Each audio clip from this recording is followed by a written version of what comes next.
Batman vs Superman: Dawn of Justice was set up to be this epic showdown that the fans have been waiting decades to see. Sadly, what we got instead was this. Save Martha! Why did you say that name? And it doesn't matter how dedicated a fan you are, there is nothing that can save that scene. But this film wasn't the first time that Batman and Superman have fought one another, far from it. In comics, TV shows and video games, Batman and Superman have gone head to head many, many times. And we are going to count down the 5 best Batman vs Superman fights. Number 5. Justice League War. Now, this was a movie franchise that introduced us to a new universe of heroes, and we also saw in this first one the origin of the Justice League. But as we all know, when superheroes meet for the first time, they have to immediately fight one another, and only after they've punched each other around a bit will they get to talking reasonably with one another. And the reason they have to fight is very simple. It's fun. Not only for us watching the fight, but for the heroes themselves. I mean, if you and your best friend had superpowers, wouldn't you want to test them out of one another? But this is actually one of the better pissing matches that Batman and Superman have engaged in, as we see not only the raw power that Superman has, but also the imagination and resourcefulness of Batman. At first, Superman fights Green Lantern, and he uses his overwhelming power to knock Green Lantern's constructs apart with relative ease. And then he fights Batman, and counters every single gadget that Batman can throw at him. And Batman has a lot of gadgets.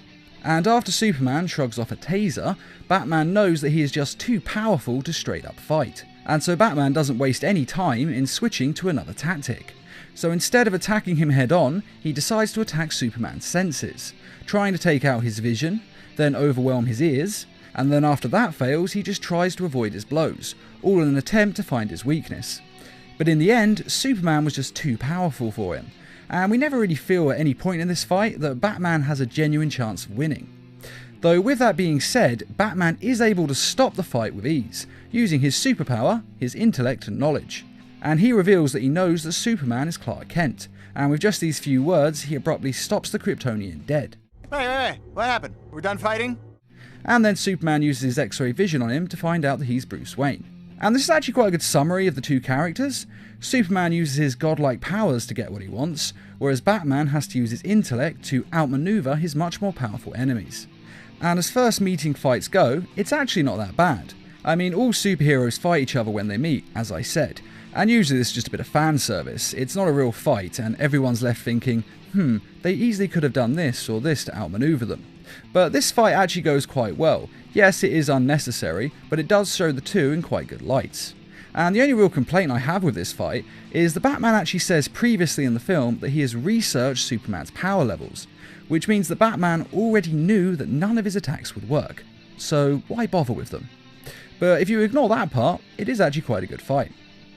Number 4. Batman the Brave and the Bold. Now, this show was pretty crazy for the most part, but it was a lot of fun to watch.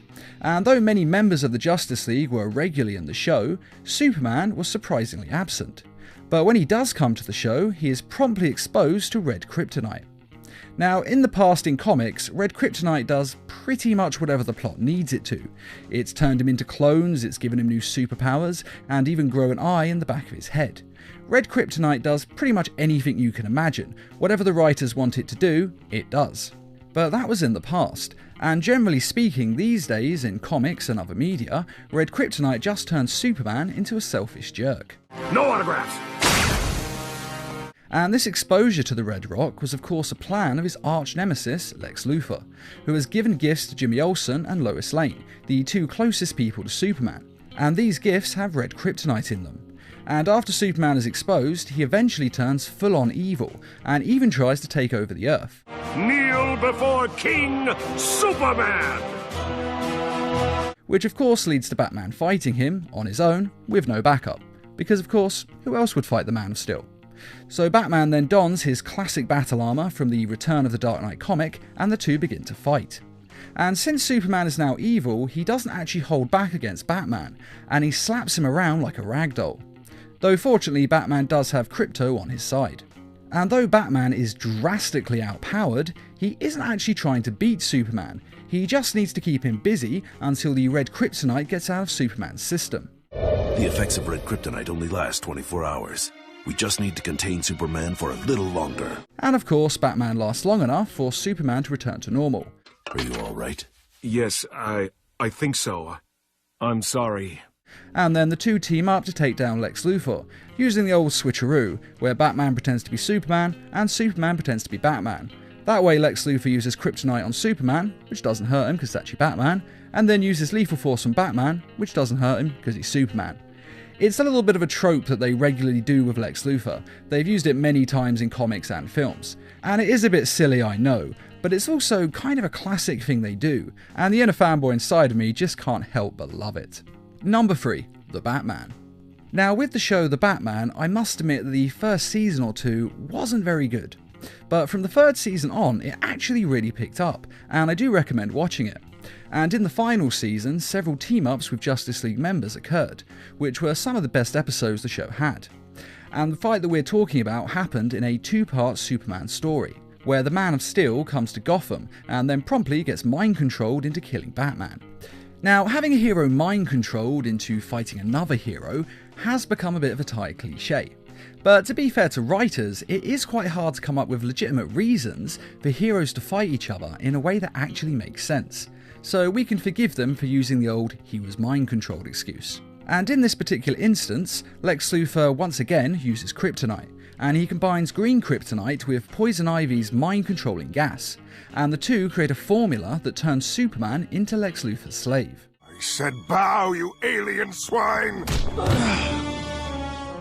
Now, fortunately, Batman has previously gotten hold of some kryptonite, though this only buys him some time, as citizens of Gotham City think that Superman is of course a hero, and they don't know that he's being mind-controlled, so when they see him being hurt by kryptonite, they step in to help him overcome the kryptonite so that he can go fight evil. Meanwhile, Batman works out that Superman is being mind-controlled by Poison Ivy's plant spores, so he exposes Superman to a lethal dose of plant killer, or at least lethal to a human, but Superman can of course take it. And all of this plant killer burns out the plant spores in Superman, and he gets control of his mind back. And I have to say, this is actually quite a clever way of freeing Superman's mind, and that's probably what I like most about this fight.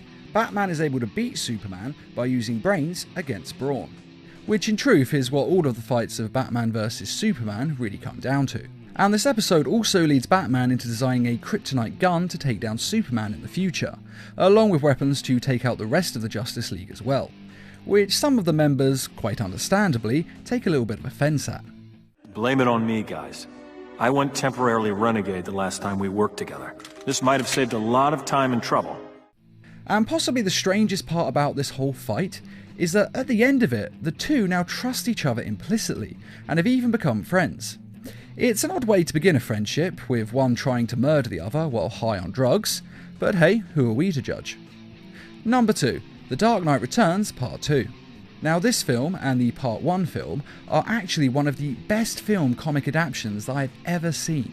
In fact, it may even be the best comic book adaptation there is, next to Batman Under the Red Hood of course. As this film took all the great lines and great moments from the comics and it included them in the film, without watering any of the scenes down. And at the same time, they also made a few changes here and there, along with a few lines of their own dialogue being thrown in, all of which were changes for the better, and it all led to an absolutely amazing couple of films. And my only regret is that the guys who made this masterpiece weren't in charge of the live action version. And one of the main reasons that this fight is so good is because Superman and Batman are great friends. You see, The Dark Knight Returns is set in the future, after Batman and Superman have decades of history together, and they know each other pretty much as well as anybody has ever known either of them. And because of that, when they do actually fight, Superman is holding back throughout the whole fight. Whereas if they didn't know each other, Superman would just attack properly at full power and take him out with ease. Which I think was one of the bigger problems with the live action fight, as there was no actual reason for Superman not to just zoom in at the speed of sound and bash Batman on the head, taking him down. But in The Dark Knight, Superman doesn't want to hurt Batman because they're friends. And in fact, if it wasn't for this friendship, Batman wouldn't stand a chance in this fight, because Batman needs Superman to go easy on him in order to get an opening. And he then uses his super advanced tech, combined with his knowledge of Gotham City, to take advantage of this opening and to of course hurt Superman. Along with teamwork and a kryptonite weapon that cost a fortune and took years to make. And it's because of this that Batman is able to get the upper hand and essentially win the fight. But the point of this fight was never for Batman to beat Superman.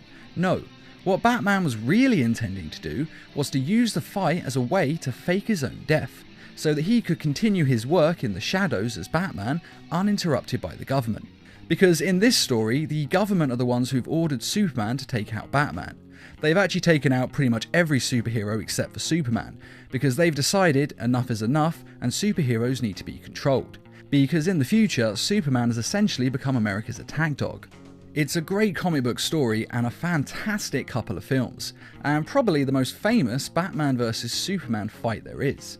And it's pretty hard to beat, but it was beaten by, number 1, Injustice.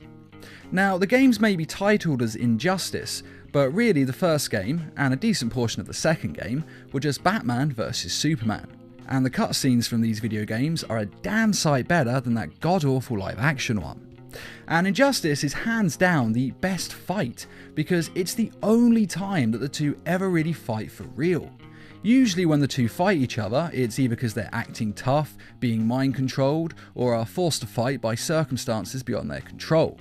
And it usually involves Superman holding back, but not in the Injustice universe. The two of them are 100% not being mind-controlled and not being coerced into fighting, and they are giving it their all, with Superman holding nothing back and attacking Batman head-on. And in all seriousness, including all the comics, TV series, movies, and other games and everything else in media, the Injustice video game gives us the greatest Batman vs Superman fight that we have ever seen. And this is both in the game's cutscenes and in the gameplay sections, which is of course one of the best bits, as we watch a great Batman vs Superman film, while then getting a chance to take control of these characters and have the two of them fight it out, with us in control. And as if that wasn't enough, there is a dedicated comic book series that counts out Superman's full 5-year rise to power as Batman leads the insurgency against him. And this series is amazing, and if you haven't read it, then you really should. It kind of reads like a DC version of Game of Thrones, with anyone and everyone dying at any given moment. It's separate from the main DC universe, so literally anything can happen, and that is what makes it so great. Now, you may have noticed that I'm not actually citing one specific fight, and that's because in truth, the whole of the Injustice universe is the fight. The cutscenes, the gameplay, and even the comics are all the story of Batman vs Superman in a superhero war that, to date, has spanned over a decade, making it undoubtedly the greatest Batman vs Superman fight that we have ever seen. And I really hope they manage to top it in some other way, but for now, that's the best we've had. But what do you think? Do you agree with this list? Or are there any other Batman vs Superman fights that you think should have been included instead? Be sure to let us know in the comments, and I'd just like to say a quick thank you to those who made this video possible by donating to the Needlemass Productions page on Patreon.